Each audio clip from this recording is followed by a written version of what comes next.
TV UNAM y Radio UNAM presentan un programa del Instituto Federal Electoral. Voces de la Democracia.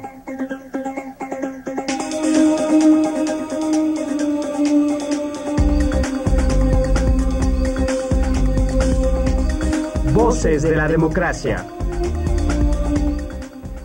Hola, ¿cómo están? Muy buenos días, bienvenidos a Voces de la Democracia. Soy María Elena Cantú y es un placer acompañarles. El pasado 1 de enero, Enrique Peña Nieto tomó protesta como presidente de la República para el periodo 2012-2018. Hoy hablaremos de los grandes desafíos que deberá enfrentar el gobierno federal, de las 13 decisiones que dio a conocer luego de su toma de protesta y de la trascendencia de la firma del Pacto por México. Llama la atención los reiterados llamados en su primer mensaje a la nación para resolver los grandes problemas que nos separan y que luego de esto se lograra la firma entre el presidente de la República y los presidentes de los 3 principales partidos políticos, PRI, PAN y PRD. ¿Qué elementos tenemos para saber si podemos tener cierto optimismo hacia el futuro o no? Vamos a revisar los temas. Quédese con nosotros, abrimos con nuestro reportaje. Voces de la Democracia, @ife.org.mx.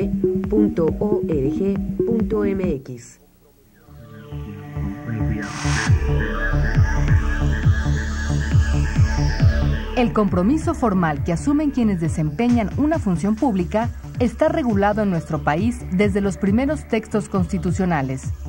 La Carta Magna establece en el artículo 129 que todos los funcionarios públicos, sin excepción alguna, antes de tomar posesión de su cargo, prestarán la protesta de guardar la Constitución y las leyes que de ella emanen. La toma de posesión es un acto relevante, formal y protocolario que ha adquirido un valor cívico relevante y metajurídico, en tanto contiene una carga emocional. Es el acto de jurar, de comprometerse pública y solemnemente a ajustar su actuación al orden jurídico. En el caso del Ejecutivo, la fecha marca el inicio de una nueva gestión y determina las responsabilidades jurídicas y penales que asume la nueva autoridad. A partir de ese momento, inician también las inmunidades y privilegios que le son inherentes al presidente de la República. Cumpliendo con este mandato, el pasado 1 de diciembre, el hoy presidente de los Estados Unidos mexicanos, Enrique Peña Nieto, rindió su protesta de ley frente a los miembros del Congreso. Muchos son los retos para la nueva administración del presidente Peña Nieto, sobre todo y tomando en cuenta la actual reconfiguración de las fuerzas partidistas en ambas cámaras, deberá generar un ambiente de certidumbre para aumentar su eficacia en materia de negociación política, trabajo que será fundamental para resolver las reformas estructurales que han estado pendientes en la agenda legislativa. El combate al crimen, la corrupción y la inseguridad, el fomento de la educación, la salud y la certeza jurídica, la reducción de la informalidad, mejorar la calidad del trabajo y reforzar el diálogo social son algunas de las carencias a resolver, las mismas que el hoy presidente planteó en tiempo de campaña como sus desafíos a vencer.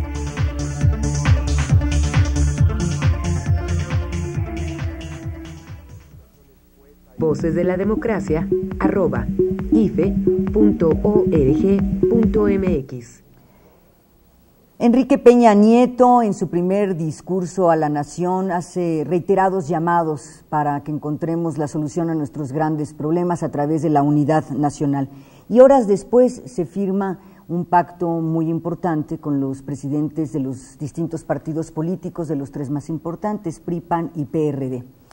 Bienvenido César Iván Astudillo, es investigador del Instituto de Investigaciones Jurídicas de la UNAM, nos va a ayudar a entender la trascendencia de todo esto. Bienvenido, César. Hola, María Elena. Mucho gusto, como siempre. Estos primeros, digamos, ¿cómo lo podríamos decir? Hechos. El llamado a resolver por la vía del acuerdo, de la negociación, nuestros grandes problemas. Aparece una lista de temas que vamos a ir revisando poco a poco, pero poco después o horas después se firma un pacto que para algunos es de una enorme relevancia. ¿Cómo lo ves tú, César? Me parece muy significativo. Me parece muy significativo que al inicio de una nueva administración se tenga la capacidad de hacer algo que justamente en el sexenio pasado no aconteció.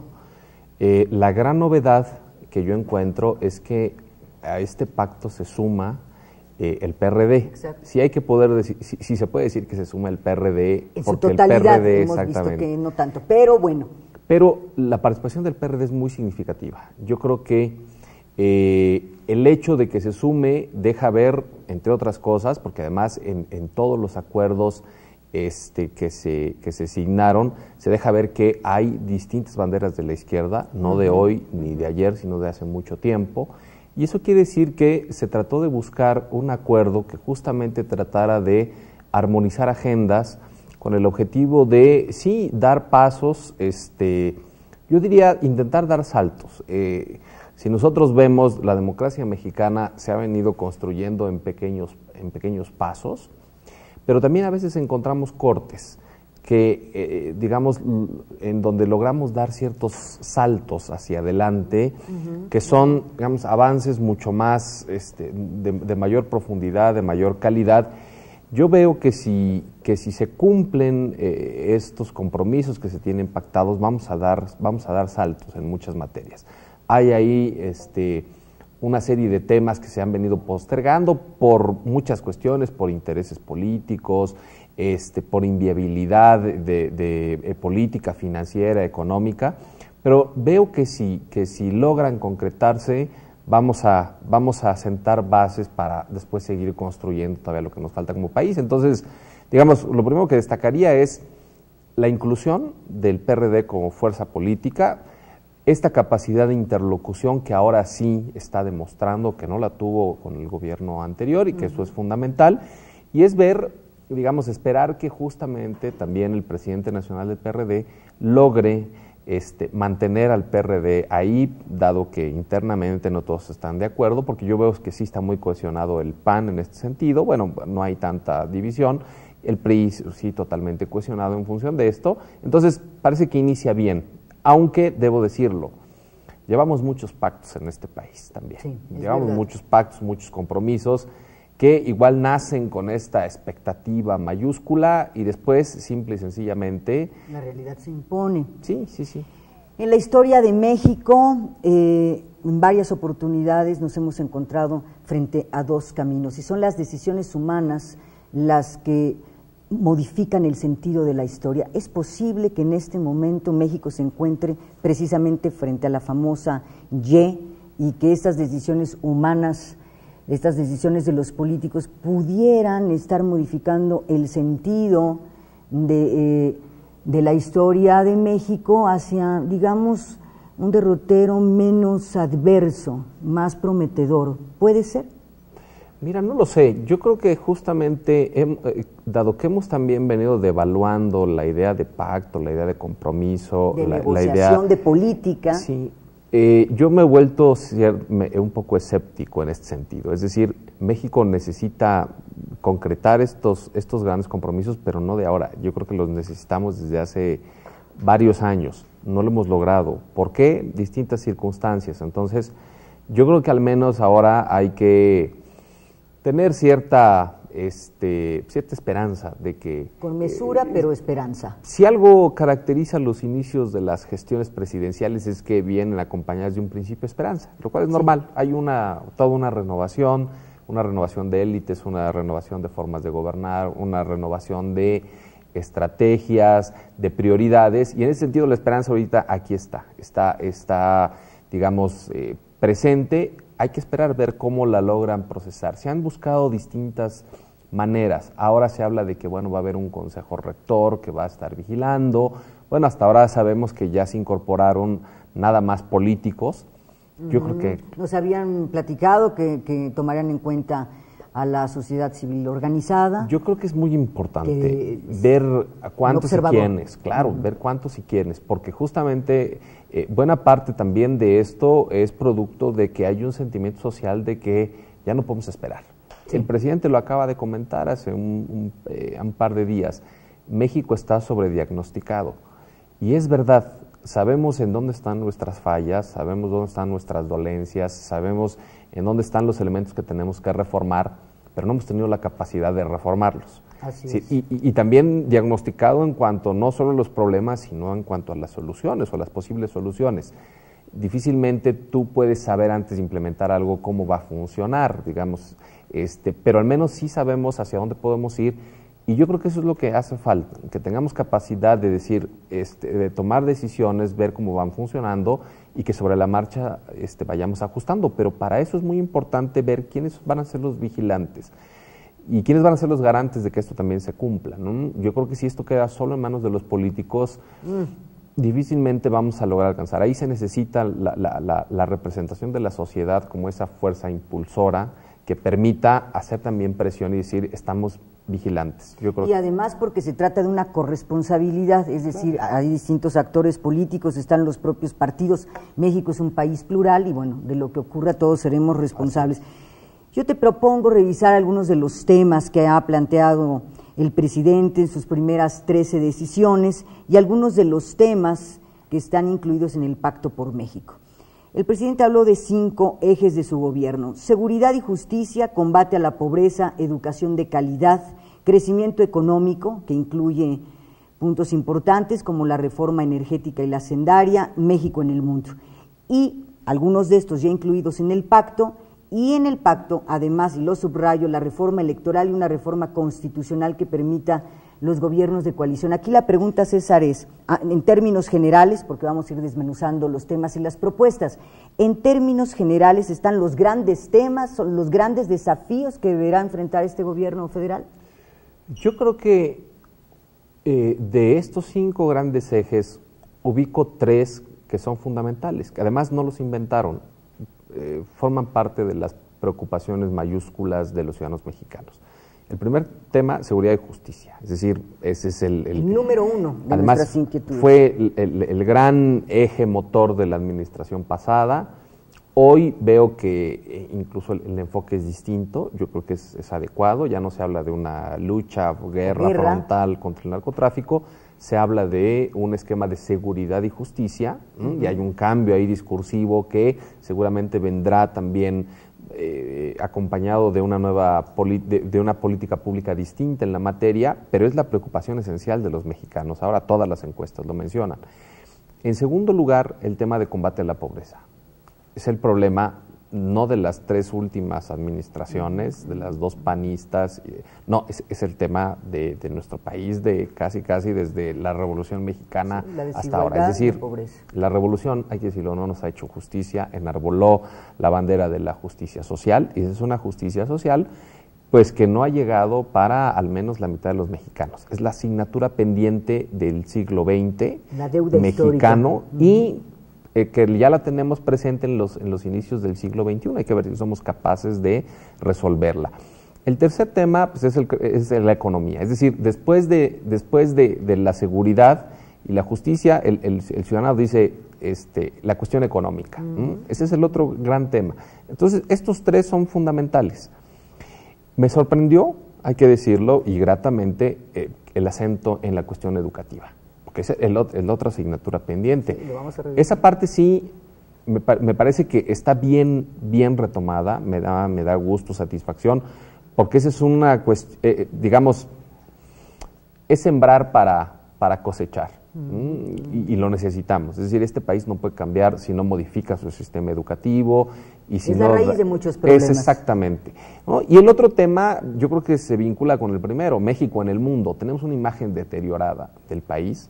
Ha caído el liderazgo de México. Sí, al grado de que hasta se ha banalizado ahora lo que publican en Inglaterra, de que, bueno, cuando juega el Chicharito bajan los niveles de inseguridad, pues habla de esto, de que te dicen, bueno, pues hay como que momentos en donde, pero te advierte que la imagen de México en el mundo es que somos un país dentro de una vorágine de inseguridad y de violencia creciente, imparable, y entonces yo creo que México puede mostrar otra cara, qué bueno también que se haya tomado esta decisión. Entonces, creo que están ahí tres de las grandes preocupaciones y dos cuestiones que hay que atender necesariamente. También México no puede captar inversión, no puede atraer el turismo si sigue con una imagen pues de violencia. Entonces, qué bueno que también esa parte esté presente. Fíjate que Peña Nieto declaró al Time como gran reto dar resultados pronto.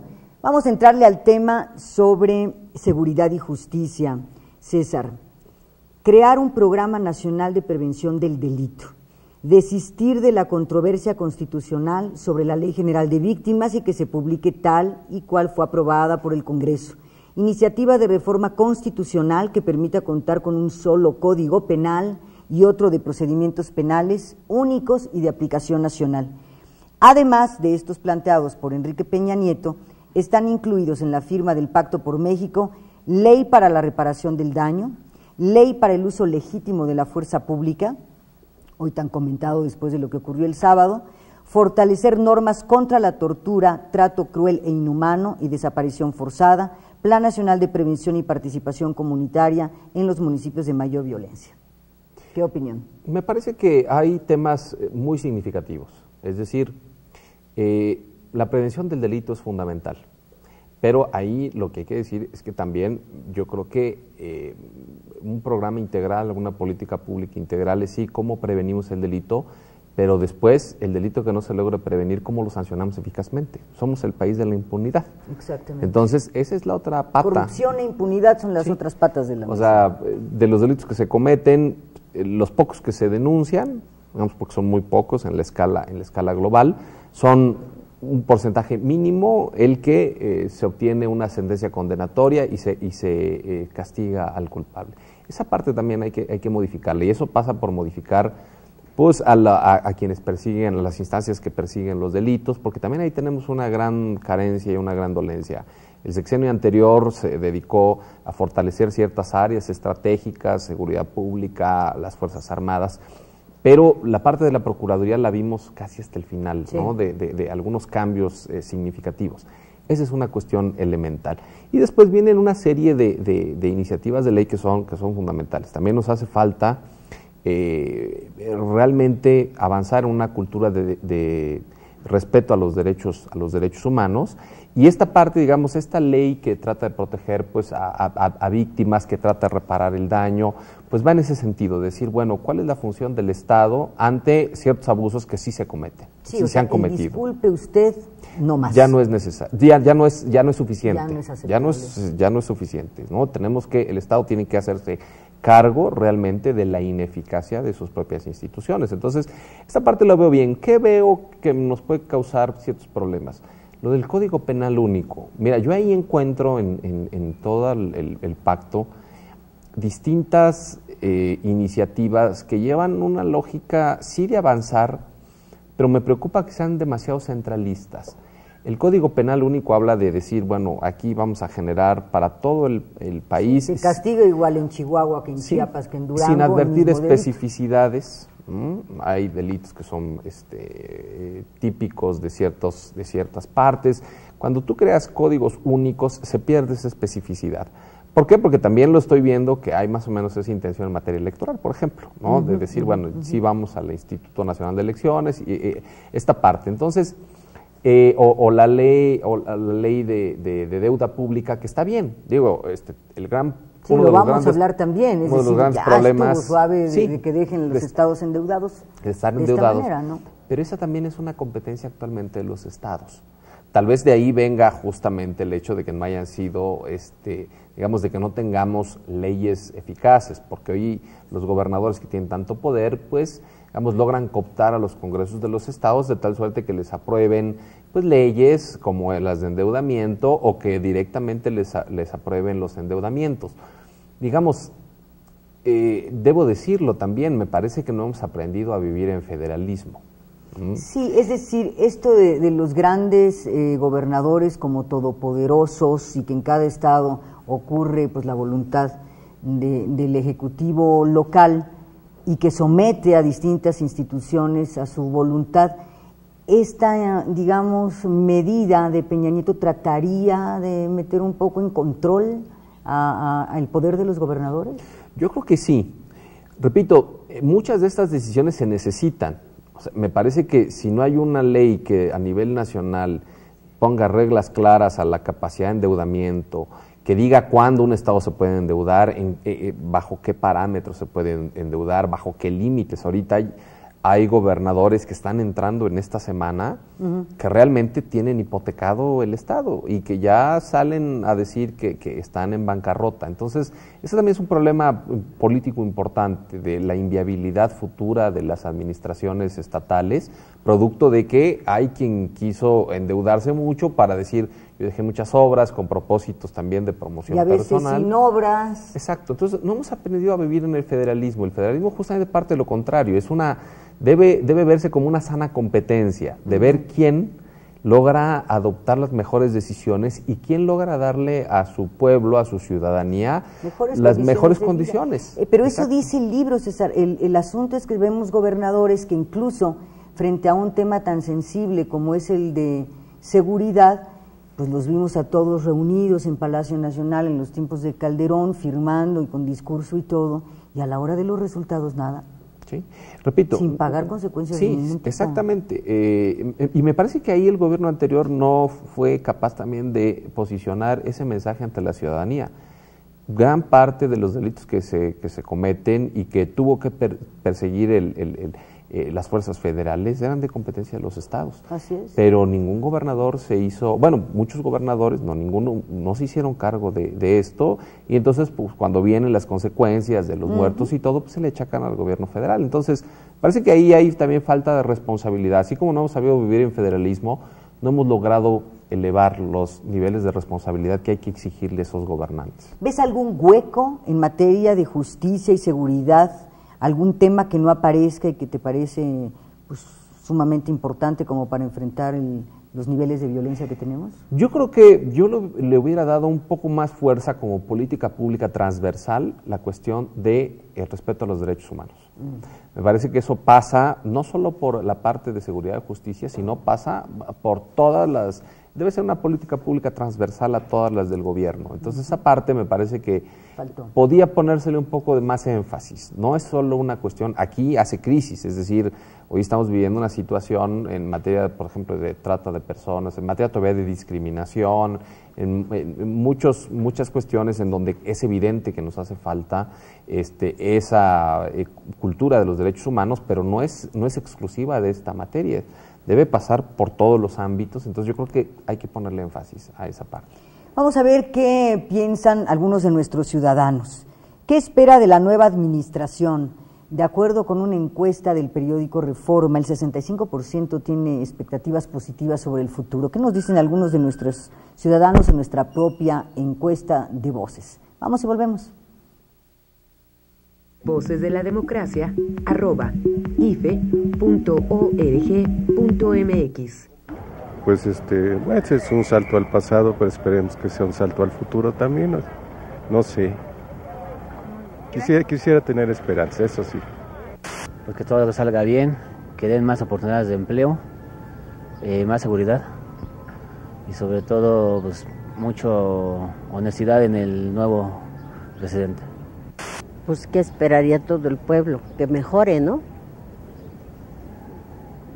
Esperemos que lo que digan sean verdades, no mentiras, o el mismo juego de siempre. Ay, pues no se espera más de que lo que prometió. Es bueno que sea totalmente diferente al anterior y que cumpla con las expectativas que alguien o que muchos pusieron en ella. Sería lo que esperamos, ¿no? Obviamente que sea el cambio real que todos esperamos, real en todos los sentidos, en el económico, en el magisterial, ¿sí? Yo soy profesor, entonces cambios verdaderos de fondo, porque que no sean nada más así por encimita. Yo creo que sí va a haber un nuevo cambio y una alternancia en gobiernos y puede haber la posibilidad de un buen cambio.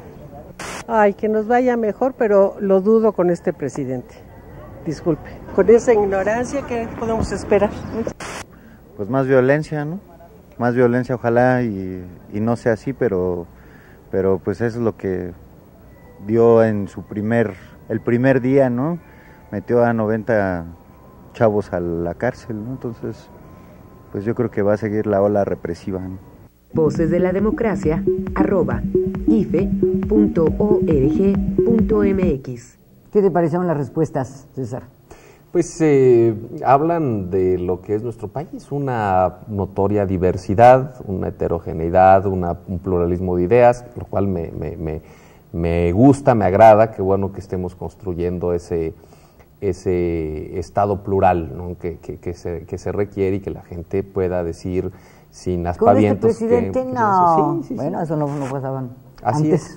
Qué bueno que ya dejamos la etapa en donde todos pensábamos parecido y teníamos que decir que todo estaba bien, ¿no? Porque hemos cambiado en esa parte. Yo creo que sí, el avance de la democracia se ve y es claro. Bienvenida a la diversidad. Combate a la pobreza, César. Poner en marcha en los primeros 60 días una cruzada nacional contra el hambre llamó la atención. Hambre. Crear el programa de seguridad de vida para las jefas de familia, incluir una partida presupuestal para el ejercicio fiscal 2013 que modifique y amplíe el programa 70 y más a los mayores de 65 años. Mira, esto es importante porque se advierten medidas de corto plazo, de mediano plazo. 60 Sí, días. las de corto plazo es esta cruzada contra el hambre que sí existe. Y se nota también que aquí hay algunas banderas de la izquierda, es clarísimo. Hay que decir también, el PRI es de izquierda. Eso hay que decírselo al público porque hasta hace poco no sabemos bien qué era el PRI, es decir, en dónde se ubicaba, qué tipo de partido era. El PRI es un partido de izquierda moderada o de izquierda de centro, pero es un partido de izquierda y en ese sentido debe de comulgar con ese tipo de programas. Pero notoriamente quien avanzó estos programas sociales en nuestro país fue el PRD, y qué bueno que estén, y qué bueno también que se intenten ampliar, porque el programa de apoyo a adultos mayores hasta ahora era el 70 y más, es decir, te otorgaba un beneficio a partir de los 70 años. Ahora se amplía porque, imagínate tú, la cantidad de personas que están en el supuesto de entre 65 y 70 que se van a poder incorporar. Eso es bueno, el programa de apoyo también a jefas de familia es bueno. Me parece que son medidas de corto plazo. Me parece que hay que advertir bien qué viabilidad pueden tener en el mediano y largo plazo, porque estas son programas del estado de bienestar, del estado social, que al final implican una carga permanente al Estado. Es decir, si tú vas a estar pagando una pensión mensual o un apoyo mensual a un adulto de 67 años, pues estás adquiriendo un compromiso de un apoyo que después en las condiciones actuales del país es muy difícil decirles, oigan, pues se nos acabó el dinero y lo vamos a quitar. Eso es complicado, eso trae un costo político difícil de asumir. Entonces esto hay que ver que deben ser políticas con una expectativa de permanencia, pero también que implican una previsión de gasto y recurso. Por eso hay quienes ya muy oportunamente han dicho, bueno, sí, pero que nos digan de dónde van a salir los recursos. Yo aquí veo que son cuestiones de mediano plazo. Estas son políticas que al menos deberán estar vigentes, así lo veo, en este sexenio. A lo que voy es que el problema de la desigualdad, la pobreza en nuestro país, es un problema estructural. Repito, es algo que no hemos resuelto en el siglo XX, y entonces yo también querría ver algunas bases para resolver el problema de fondo. Porque tenemos la desigualdad institucionalizada. Hay que decirlo, si nosotros vemos cuánto ganan los altos funcionarios de este país y cuánto ganan los funcionarios menores, solo ahí vemos que institucionalmente, que así en las normas así está previsto que haya una desigualdad en donde hay saltos de que la secretaria gana, digamos, media vez lo que gana el funcionario, o ni media vez el funcionario. De 3,500 pesos a 170,000 o 180,000. El funcionario gana 30, 40, 50 veces más. Una concentración del ingreso. Y cuando vemos, en África, ¿no? Exactamente, cuando vemos esa es una diferencia con los países europeos. Tú te encuentras que un diputado o un senador tiene un salario, pero la secretaria, digamos, tiene un salario que es el 35% lo que gana un senador. Entonces ves que las distancias no son tan amplias. Por eso aquí también tenemos que ir a ver cómo hemos forjado el Estado mexicano para tratar de cambiar desde la raíz estas cuestiones que dan la idea de que somos un país diametralmente desigual. Ahí hay un tema entonces de los plazos y que tiene que resolver el asunto de fondo. Educación de calidad, iniciativa para reformar el tercero constitucional y en su momento la Ley Federal de Educación con distintos propósitos, que deje de haber plazas vitalicias y hereditarias en el sistema educativo nacional, reforma, por cierto, también considerada en el Pacto por México, la creación del Sistema Nacional de Evaluación Educativa, que identifique de manera objetiva e imparcial las necesidades de mejora de maestros, directores, supervisores, escuelas y autoridades. La reforma establecerá las bases para el servicio profesional de la carrera docente. Instruye el presidente al secretario de Educación Pública, Emilio Chuaifet, solicitar al INEGI la realización, ojo, esto se habló mucho en los tiempos de campaña, de un censo de escuelas, maestros y alumnos. El propio nombramiento de Chuaifet en la Secretaría, ¿qué te dice? ¿Qué te dicen parte de estas medidas en materia de educación? Mira, yo creo que este es uno de los puntos más significativos. No digo que los demás no lo sean, pero es significativo porque realmente da una campanada. Pocos podían advertir que se pusiera con tanta intensidad y que se intentara un cambio de esta magnitud en el ámbito educativo. Es decir, incluso por todo lo que se venía manejando en campaña, parecería que las decisiones girarían en un sentido diametralmente... Sí, más de lo mismo. Diametralmente opuesto. Es muy saludable. Yo creo que si este país realmente quiere poner bases hacia el futuro, estos cambios se pueden implementar en este sexenio, pero van a tardar distintos sexenios para que den resultados. Es decir, esto lo que al final pretende es que todos los mexicanos tengamos acceso a la educación en primer lugar, pero a una educación de calidad. ¿Es un golpe al CENTE? Yo creo que sí, es un conjunto de reformas que tratan de limitar un poder que realmente era ilimitado, porque estamos ante el sindicato más grande de América Latina, con un poder significativo que había venido acumulando a lo largo de los últimos sexenios, y que aquí se intenta regular y se intentan romper viejas prácticas dañinas, como el hecho de que quien ya tuviera una plaza sintiera que era suya y la podía heredar, y entonces esto también ha venido incorporando una serie de normas que son claramente negativas para lo que pensamos ser en el futuro como país, y entonces con eso se trata de modificar. Qué bueno, me da gusto, y hay que estar muy vigilantes de que realmente se logren concretar esta serie de cosas. Ya el censo es un paso. Algunos especialistas en el tema decían es que ni siquiera tenemos idea de cuántos maestros hay en el país, es decir... Y eso para un país como nosotros, hay que decir, la mayor parte del presupuesto de este país se va en educación. Y no sabemos ni cuántos maestros, exactamente. ¿Ni en dónde están? Ni cuántos efectivamente dan clases. Exacto. Es decir, me parece que eso que parecería algo sumamente sencillo para cualquier país, que en nosotros no lo es un problema. Qué bueno que se tomen medidas para partir de bases sólidas.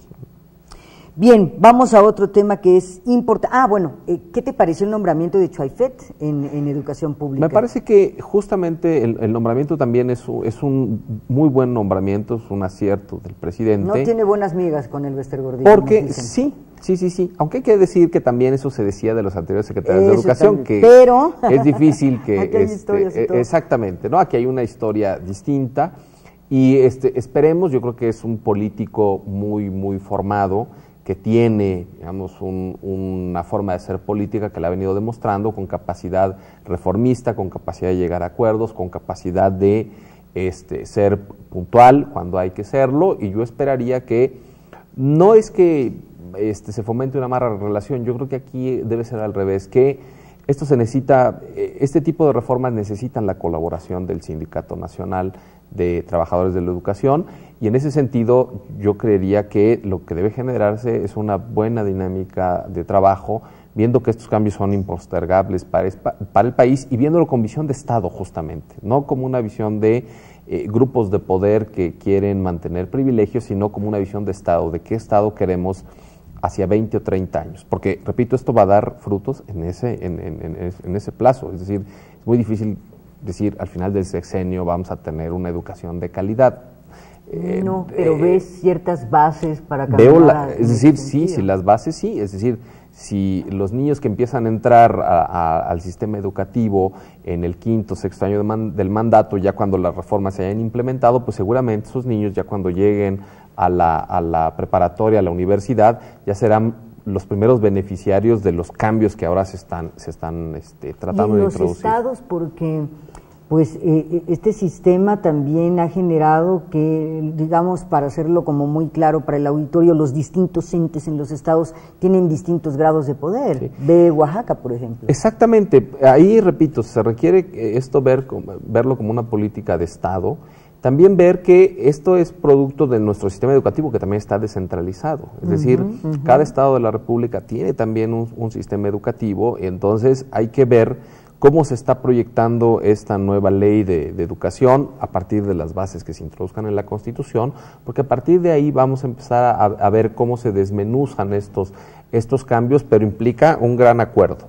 Implica incluso un acuerdo de los gobernadores nuevamente, de ver. Ellos son los que también tienen competencia en materia educativa en el ámbito de los estados.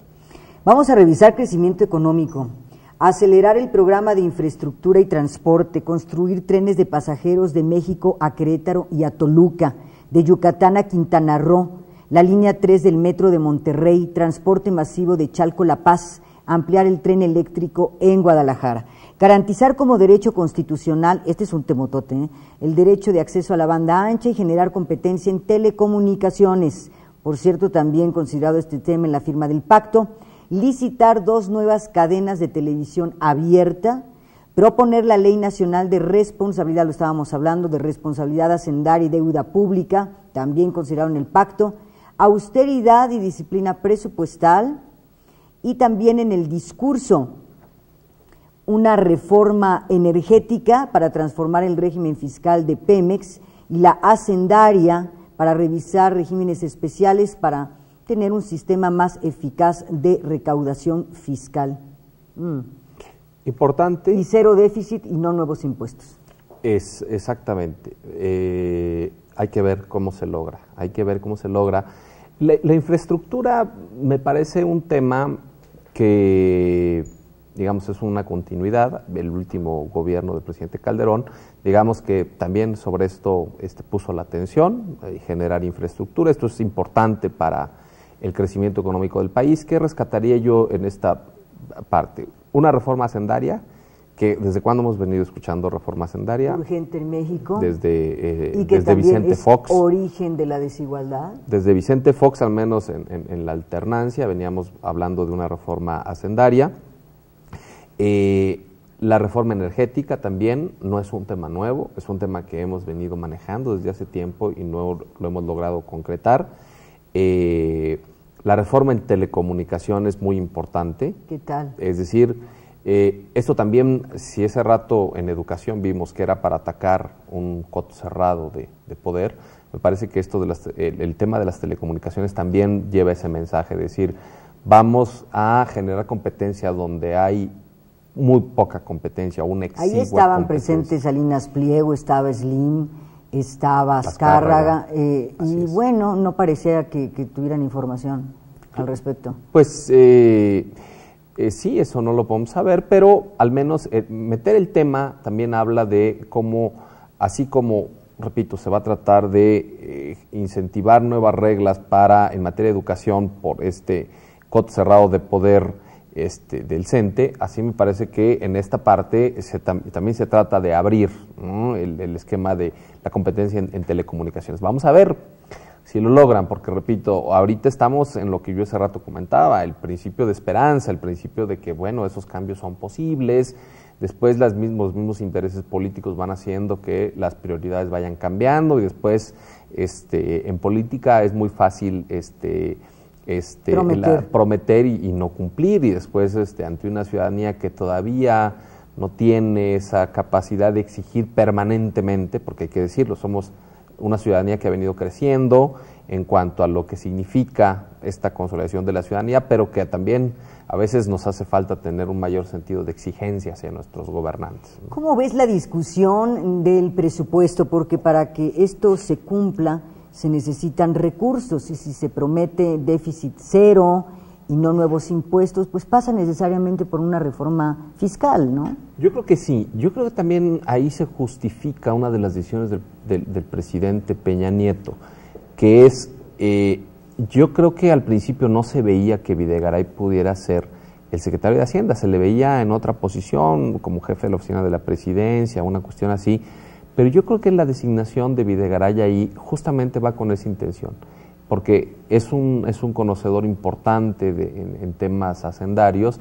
y entonces él va a ser el responsable de allegarle al gobierno los recursos que necesita. Entonces, sí se necesita una reforma fiscal, es decir, otro tema que hemos venido tratando desde hace tiempo, el hecho de ampliar la base de los contribuyentes. En este país seguimos siendo pocos los que pagamos impuestos. Mientras no se amplíe esa base, mientras no se generen nuevas fuentes de ingresos, tiene que revisarse, ¿no? Así es, ¿no?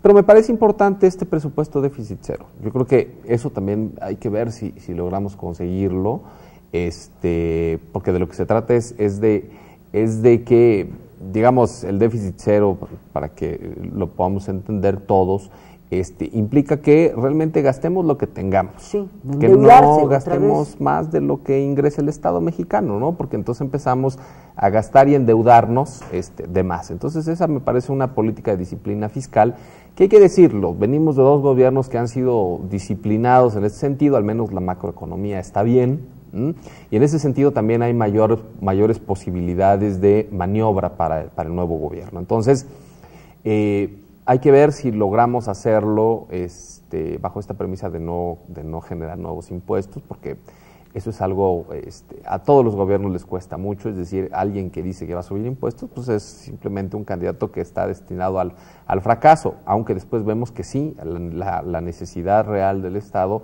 lleva a que se tengan que generar nuevos impuestos. Entonces, vamos a ver cómo lo logran, pero sí necesariamente esto no se advierte sin una reforma fiscal fuerte de fondo. Ahora, tú consideras, bueno, ahí está la firma de los 3 presidentes de los partidos, muchos de ellos llegaron con el respaldo de sus legisladores. ¿La primera prueba de fuego será precisamente el presupuesto?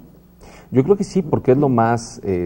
ahí está, a la hora de repartir los dineros. Sí, y además porque es lo que ya viene, es decir, la próxima semana, sí. Exactamente, estamos ya dentro de la primera semana de diciembre y esto debe de quedar en las próximas, casi, por ser el año de inicio de la nueva administración, en las 3 siguientes semanas. Y ahí vamos a ver si los partidos cumplen su palabra y también el presidente... Y ahí vamos a ver qué políticas ya se empiezan a implementar desde ahora, porque hay que decirlo, si ahora mismo no hay un buen acuerdo en el tema de la negociación del presupuesto, pues lo primero que vamos a ver es que algunos de estos programas que se veían de corto y mediano plazo se van a tener que postergar al menos al próximo año para que ya sean esperamos previstos. No escuchar, yo hubiera querido, pero como no me apoyaron. ¿Cuáles son los retos que enfrenta la nueva administración? Le preguntamos a los universitarios. Vamos con ellos, regresamos con César Astudillo. Voces de la Democracia, @ife.org.mx. Pues básicamente es elaborar un nuevo plan, o sea, respecto a lo que se ofreció en la anterior administración, pero retos, seguridad es el clásico, transparencia en el uso de presupuestos, sería básicamente, ¿no? Para mí es así como que un poquito interesante el hecho de que desaparezca función pública por esa otra nueva dependencia, ¿no? Que aquí piensan hacer Comisión Anticorrupción. Creo que sería bueno como ciudadanos, en este caso, tener una totalmente observación a ese órgano. Bueno, los retos que enfrenta es desarrollar programas de desarrollo sustentable, porque ahorita la administración se está enfocando mucho en producir, pero no en calidad. Yo creo que el reto es para nosotros, aguantarlo y tener la fuerza para aguantar lo que está pasando, porque no vamos a poder hacer nada, ellos no se van a quitar de ahí por su voluntad.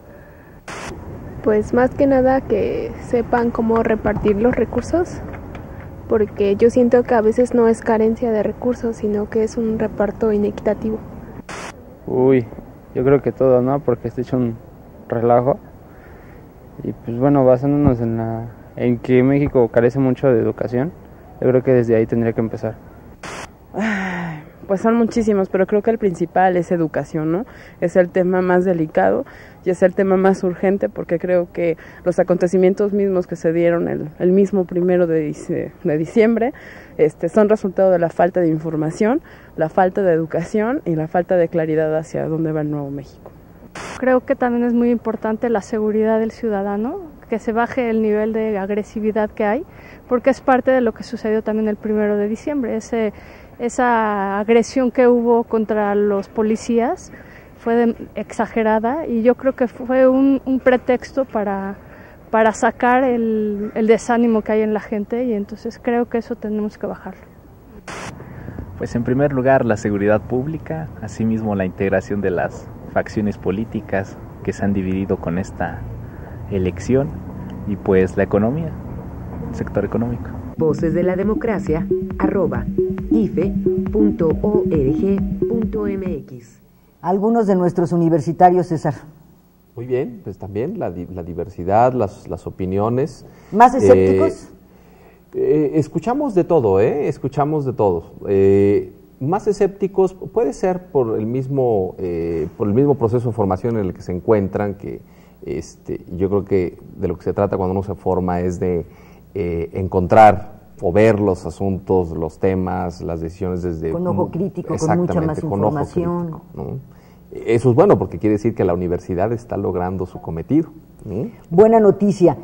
La firma del pacto busca eso, un acuerdo entre las distintas fuerzas políticas del país para superar los grandes problemas más allá de lo que nos separa. Normalmente lo que separa son los asuntos electorales. Esto es posible. Hemos visto mucho discurso, poco en la realidad. Vemos a los partidos políticos y a sus, grupos parlamentarios realmente jalando cada quien para su molino. ¿Tú crees que es posible sacar estos grandes temas más allá de lo electoral, que por supuesto vamos a entrar, porque también se propone una reforma electoral? Pues me da gusto el acento que se le ponen a cuestiones no electorales en el pacto, porque realmente, si nosotros vemos incluso con el presidente Calderón, incluso con el presidente Fox, siempre iniciamos también con una agenda amplia de reformas, que lo único que se conseguía era la reforma electoral. Exacto. La reforma de 2007 es eso, se creó incluso una ley para la reforma política que implicaba un cambio estructural del Estado, de las relaciones políticas, y al final venimos cayendo solamente en lo electoral. Ahora qué bueno que lo electoral sea menor y que los temas de fondo sean mayúsculos. Hay que exigírselos a los partidos. La verdad esa sí implica una exigencia ciudadana de que no es que dejemos detenidos los temas electorales, ahí están, sí, y están además en la agenda. Y además yo creo que son hasta presupuestos para que lo demás se genere. Yo ahí encuentro digamos, por ejemplo, la petición, porque así la veo, de la izquierda, de que el rebase de topes de gastos de campaña sea motivo de nulidad de la elección, es claramente una petición de la izquierda, y eso, digamos, puede condicionar el hecho de los apoyos de lo otro. Yo esperaría que no. Yo creo que hay que decirle claramente a los partidos que como ciudadanos exigimos que se tomen decisiones por cuerda separada. Es decir, unas deben ser decisiones eminentemente político-electorales, pero que esas decisiones político-electorales no contaminen a lo demás, que son decisiones de Estado. Es decir, hay que decirlo. Es importante, este pacto dio justamente el mensaje de que los grandes partidos políticos, los que aglutinan más del 90%, el 95% del electorado mexicano, son capaces de tomar decisiones políticas para impulsar al Estado mexicano en esa transformación que lo lleve a, digamos, ser un Estado eficaz, dar mejores resultados, darle más espacios de bienestar a su pueblo. ¿Y qué otra cosa son las cuestiones directamente políticas electorales, en donde es muy difícil que vayan unidos, justamente porque ya se trata de la lucha individual por el poder? Entonces, sí que tengan muy claro que una cosa no debe condicionar a la otra. Separarlas. La reforma constitucional en materia electoral que se pide es que permita gobiernos de coalición, una, y dos, una reforma electoral, como bien señalas, que reduzca el gasto en los partidos políticos, disminuir topes de campaña y el tema, ¿no? Incorporar la nulidad de la elección cuando se rebasen los topes de campaña, utilización de recursos al margen de la ley y la compra ilegal de espacios en medios de comunicación.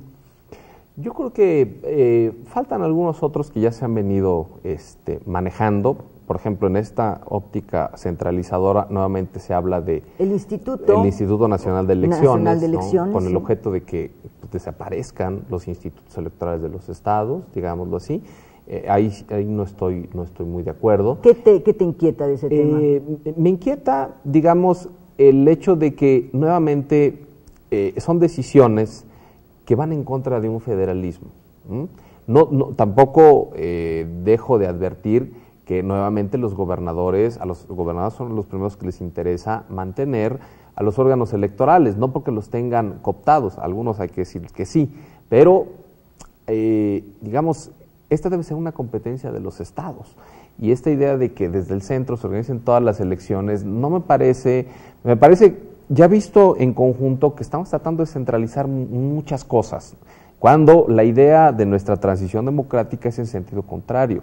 Veníamos de una centralización y lo que se trataba era generar una descentralización, pero también con límites, con candados, para que no sucediera lo que al final sucedió. ¿Ves una tendencia para fortalecer el presidencialismo? No sé si el presidencialismo, pero sí el centralismo de que las grandes decisiones se toman centralmente y únicamente los estados ya no tienen capacidad de decidir, sino solo de implementar o ejecutar. Y eso es contrario al federalismo. Repito, el hecho de que no puedas emitir tu código penal, porque ya va a haber uno federal, el hecho de que ya no puedas, si esto se da, emitir tu código electoral, todas esas cosas llevan a esta idea de centralización. Al margen de ello, digamos, veo ahí varios temas que sí son importantes. Veo temas que son importantes, pero que alguna es una carta Santa Claus, hay que decirlo. El hecho de pedirle a los partidos que ellos mismos se bajen el nivel de prerrogativas que tienen, que hay que decirlo para que el público también lo tenga claro. Los partidos reciben 33 financiamientos, reciben un financiamiento a nivel nacional para sus competencias nacionales y lo que hace el IFE, digamos, la organización de los procesos federales, pero en cada estado de la República y en el Distrito Federal reciben bolsas adicionales. Entonces, al final, la bolsa de los grandes partidos nacionales es una gran bolsa de dinero. Eso está bien. Si se baja, va a ser una buena noticia para la democracia. Para todos. Y también la reducción de los topes de gastos de campaña, que también para que el público lo pueda comprender, es la cantidad máxima que en cada elección se puede gastar y que lo determina la autoridad electoral para que no se pueda gastar lo que cada uno quiera. Esto también me parece un poco complicado porque ahora mismo ya vimos que en algunos lugares los topes son irreales. Hay veces que para alguna presidencia municipal el tope es de 18,000 pesos. Pues digo, ¿quién? ¿Dónde se gasta? Para la presidencia la bolsa es infinita. Sí, pero aún así, digamos, la bolsa es infinita para la presidencia y aún así hay quienes sostienen, que fue el gran problema de esta elección, que se rebasaron no una, sino varias veces el tope como de gasto. Infinito y más allá. Es un tema que sí hay que revisar, César, porque este país tampoco aguanta tanto abuso. Ahora, 65% de los mexicanos se sienten optimistas, de acuerdo con la encuesta de Reforma, sobre el futuro de México. ¿Qué me dices sobre, a manera de reflexión final, las expectativas y el bono ciudadano en el factor tiempo?